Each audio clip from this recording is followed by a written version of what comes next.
WhatsApp guys, आज हम देखने वाले हैं वो 5 कारण जिसकी वजह से बीजेपी को नहीं मिली बहुमत।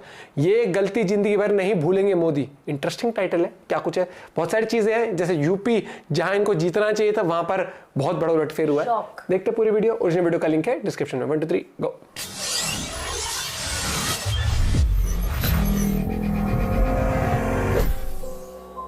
लोकसभा चुनाव जब शुरू हुए तो चुनाव प्रचार में सबसे बड़ा नारा बीजेपी का यही था, बहुत हुई महंगाई की मार, अब की बार बीजेपी सरकार। बहुत हुआ भ्रष्टाचार, अब की बार मोदी सरकार। और वाकई यकीन मानिए कि जो उस वक्त यूपीए सरकार हुआ करती थी उससे जनता त्रस्त थी।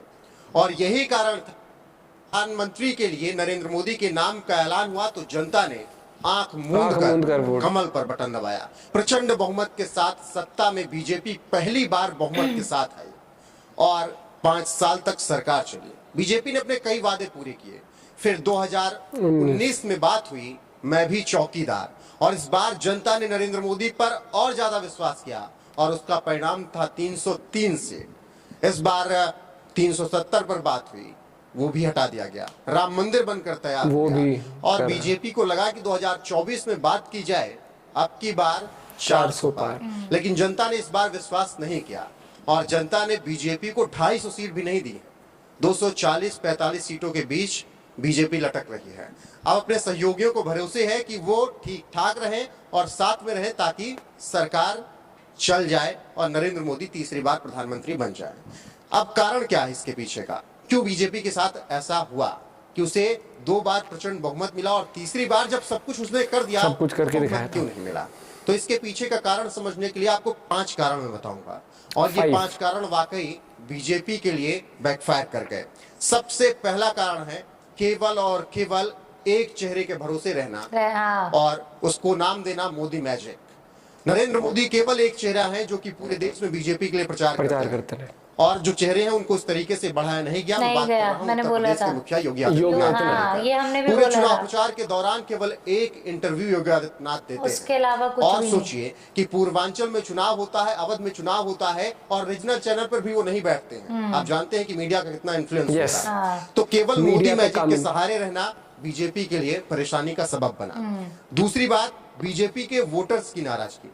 जो बीजेपी के कोर वोटर होते थे, जिसमें किसान, मजदूर, दलित उत्तर प्रदेश के, जो कि राशन एक बड़ा फैक्टर जिनके लिए इस चुनाव में वोट डालना था, वो भी नाराज हुए। उसका कारण क्या था कि उत्तर प्रदेश के किसानों को दिन भर परेशान पहले तो अपनी मेहनत की वजह से होना पड़ता है और फिर रात में जानवरों को ताकना पड़ता है ताकि उनकी फसल ना खा जाए। और एक बड़ा मुद्दा उत्तर प्रदेश में रहा, इसीलिए 40 सीटें भी बड़ी मुश्किल से उत्तर प्रदेश में बीजेपी को मिली हैं। और कोर वोटर भी इससे नाराज हुआ। किसान कोर वोटर रहा क्योंकि 6000 रुपए मिल रहे थे, अच्छी तरीके से किसानों को सब्सिडी मिल रही थी, लेकिन फिर भी किसान इसी वजह से नाराज हुए कि रात रात भर जगना पड़ा अपने गेहूं, अपने धान, अपनी दाल को बचाने के लिए। अब अगर तीसरे कारण पर बात करें तो महंगाई। 14 में बात हो रही थी कि बहुत हुई महंगाई की मार, अब की बार मोदी सरकार। लेकिन 24 10 साल बाद परिस्थितियां ठीक बीजेपी के लिए उल्टी हो गई और महंगाई अपने चरम पर पहुंची। पेट्रोल डीजल के दाम, इसके अलावा सबसे बड़ा मुद्दा जो रहा, ठीक है नितिन गडकरी की खूब तारीफ हुई, लेकिन टोल टैक्स का बढ़ना कहीं ना कहीं एक बैकफायर ये भी बीजेपी को कर गया। टोल टैक्स बढ़े 50-50 रुपए एक तरफ, वो भी 100 किलोमीटर के लिए। तो ये बीजेपी के लिए एक बड़ा जो मुद्दा रहा जिससे जनता नाराज हुई। महंगाई उसमें एक अहम हिस्सा थी। अब फिर बात करें तो चौथा नंबर आता है बेरोजगारी। और बेरोजगारी में सबसे बड़ी बात होती है पेपर का लीक होना। उत्तर प्रदेश में भारी वैकेंसी आई, उत्तर प्रदेश के इतिहास में पुलिस भर्ती सबसे बड़ी आई, लेकिन पेपर लीक हो गया।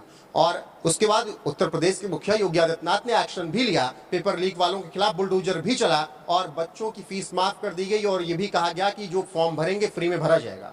लेकिन जनता में विश्वास नहीं बन पाया और ये वो जो राजस्थान में हो रहा था जिसकी वजह से गहलोत की सरकार गई, वही आज हाल उत्तर प्रदेश में देखने को मिल रहा है कि पेपर लीक होना, बेरोजगारी बढ़ना उत्तर प्रदेश में सीटें कम कर गया, और उत्तर प्रदेश में सीट कम होने का मतलब है कि आप ऑटोमेटिकली काफी सीट पीछे देश में कम लाएंगे। आखिरी अगर बात करें तो स्थानीय नाराजगी का नुकसान, और ये सबसे बड़ा फैक्टर रहा। इसको मैं पहले अपने कई वीडियोस में बता चुका हूं कि कई ऐसे सांसद रहे हैं या कई ऐसे कैंडिडेट रहे हैं जिनको जनता नहीं चाहती थी। उसमें से कुछ नाम आपको मैं गिना दूं, जैसे कि कौशाम्बी से विनोद सोनकर को लोग नहीं चाहते थे कि उनको दोबारा फिर से टिकट दिया जाए।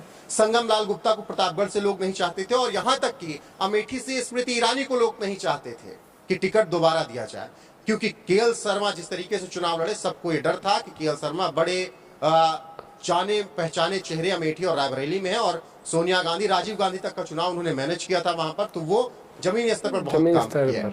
निरहुआ की जीत हार भले अप्रत्याशित रही, उनका टिकट मिलना लोगों को ठीक था, लेकिन कई ऐसे चेहरे रहे। बृजभूषण शरण सिंह भी था। अब आप कहेंगे बृजभूषण को टिकट नहीं मिला, तो बात बराबर है, चाहे बेटे को मिल जाए चाहे बाप को, ठीक है, वो अपनी सीट पर जीत गए, लेकिन उसका इन्फ्लुएंस पूरे उत्तर प्रदेश में हुआ। और योगी आदित्यनाथ से बृजभूषण की नाराजगी कैसी है ये बताने की जरूरत है नहीं। और इसके अलावा तमाम ऐसे नेता, भले मेरठ से अरुण गोविल ठीक ठाक प्रदर्शन अभी तक कर रहे हैं, लेकिन उनको भी अगर टिकट दिया गया तो लोगों ने कहा कि नहीं, ये टिकट नहीं दिया जाना चाहिए था। मंडी से कंगना जीत गई, लेकिन उनके भी टिकट पर लोगों के बीच नाराजगी थी कि कार्यकर्ताओं को टिकट दिया जाना चाहिए था। ऐसे में उत्तर प्रदेश से एक लिस्ट आई थी सूत्रों के हवाले से, जो केंद्र भेजी गई थी कि इन नामों को दिया जाए टिकट, लेकिन नड्डा, मोदी, शाह नहीं माने, और उसका खामियाजा आज बीजेपी को भुगतना पड़ रहा है। तो ये 5 कारण रहे जिसकी वजह से बीजेपी इस चुनाव में बहुमत के आंकड़े को नहीं छुपाई, और चरण वंदना कर रही है चंद्रबाबू नायडू की, जीतन राम मांझी की और नीतीश कुमार। अगर सब कुछ ठीक रहा तो नरेंद्र मोदी प्रधानमंत्री बनेंगे, वरना देश नई सुबह देखेगा। फिलहाल आगे जो अपडेट आएगी आप तक जरूर पहुंचाएंगे। फिलहाल के लिए बस इतना है।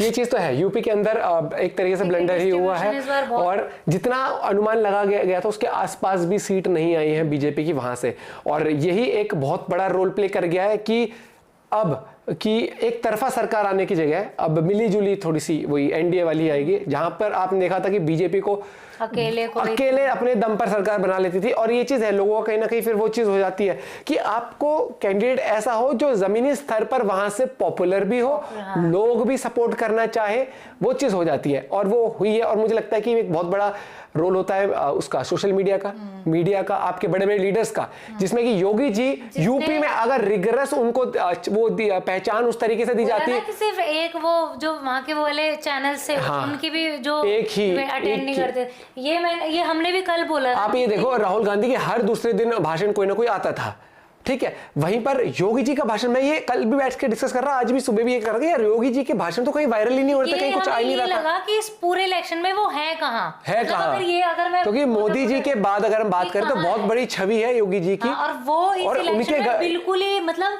ऐसे था कि कहीं कुछ एक आधा वो सुनने को मिला था। मान लो उसमें कहीं भी अगर 40 सीट और आ जाती, 40-45 सीट अगर आ जाती है, और वो भी यूपी से, जो जिन सीटों का नुकसान हुआ वो अगर आ जाती, जितना अनुमान लगाया था बीजेपी ने, तो वो एक तरफा बना लेती। बहुत ज्यादा कहते हैं ना, एक तरह से मिसमैनेजमेंट बहुत ज्यादा हुआ है इस बार। और ये चीज है, नहीं तो यूपी से बिल्कुल एक्सपेक्ट नहीं किया था, वो क्या था ना, बिल्कुल ही ऑपोजिट रिजल्ट आया है यूपी से, वरना तो किसी को दूर दूर तक नहीं था। यूपी, गोरखपुर, मतलब किसी ने अंदाजा नहीं लगाया था। लेकिन ये भी है कि आई ओपनर है बीजेपी के लिए भी कि ग्राउंड रियलिटी समझे, सोशल मीडिया का सही इस्तेमाल करें, कि आपको प्रमोट करना पड़ेगा, आपको अपने बड़े लीडर्स को भाई साहब रैलियां करवानी पड़ेंगी, आपको बातचीत लोगों तक पहुंचानी पड़ेगी, जो मुद्दे ओपोजिशन उठा रहा है तो आपको उनको काउंटर करने सोशल मीडिया पर आना पड़ेगा। इंस्टाग्राम, फेसबुक, यूट्यूब, हर जगह आपके आर्टिकल्स आने चाहिए। चीज बोली है ना, महंगाई बोला, डिक्टेटरशिप बोला, तो काउंटर करो उसको आके। अग्निवीर के लिए इतना हुआ, किसान वाले उसके लिए इतना हुआ, तो आपको आके काउंटर करना पड़ेगा। नो डाउट योगी जी ने पेपर लीक के ऊपर एक्शन लिया, लेकिन आपको आके जब तक बात नहीं करोगे ना जनता से, रोज हर दूसरे दिन तीसरे दिन, यही टाइम होता है, ये वो टाइम है कि आपको एक नॉर्मल वोटर से भी बहुत सही पॉइंट रखे भाई ने भी। क्या तेरी एक्सपेक्टेशन है, आपको निकलना पड़ेगा। आप भी अपना पॉइंट ऑफ व्यू शेयर कर सकते हैं। बाकी मिलते हैं वीडियो के साथ, बाय बाय, टेक केयर।